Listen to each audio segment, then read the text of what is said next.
কিয়ামতের দিন কঠিন যখন অবস্থা হবে, মানুষ পাগলের মতো হয়ে যাবে, বিক্ষিপ্ত পতঙ্গের নেই হয়ে যাবে, মনে হবে যেন মানুষ মাতাল, মদ্যপান করেছে, এমন হয়ে যাবে অবস্থা। এই কঠিন দিনে 7 শ্রেণীর মানুষ আল্লাহর আরশে ছায়া পাবে, আমার হাদিস শুনেছি। তার মধ্যে এক শ্রেণী কে বলুন তো? রাজুলানি তাহাব্বানি ফিল্লাহি ইজতামা আলাইহি ওয়া তাফাররাকা আলাইহি। রাসূল সাল্লাল্লাহু আলাইহি ওয়াসাল্লাম বলেছেন, 2 জন মানুষ যারা বন্ধুত্ব সম্পর্ক করে আল্লাহর জন্য। রাজুলানি, 2 জন মানুষ, তাহাব্বানি ফিল্লাহ, যারা আল্লাহর জন্য ভালোবাসে, ইজতামা আলাইহি, আল্লাহর জন্য তারা একত্রিত হয়, আল্লাহকে সন্তুষ্ট করার জন্য তারা বন্ধুত্ব সম্পর্ক করে, ওয়া তাফাররাকা আলাইহি, এবং তারা বন্ধুত্ব সম্পর্কে করে শেষ করে দেয়, মানে সম্পর্ক বিচ্ছিন্ন করে দেয় আল্লাহর জন্যই। 2 জন বন্ধু মনে করেন, 2 জনেই একসময় ভালো ছিল।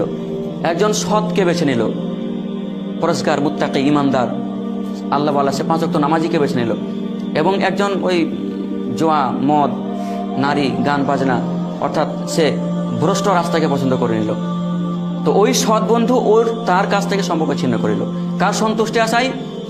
আল্লাহর সন্তুষ্টির জন্য।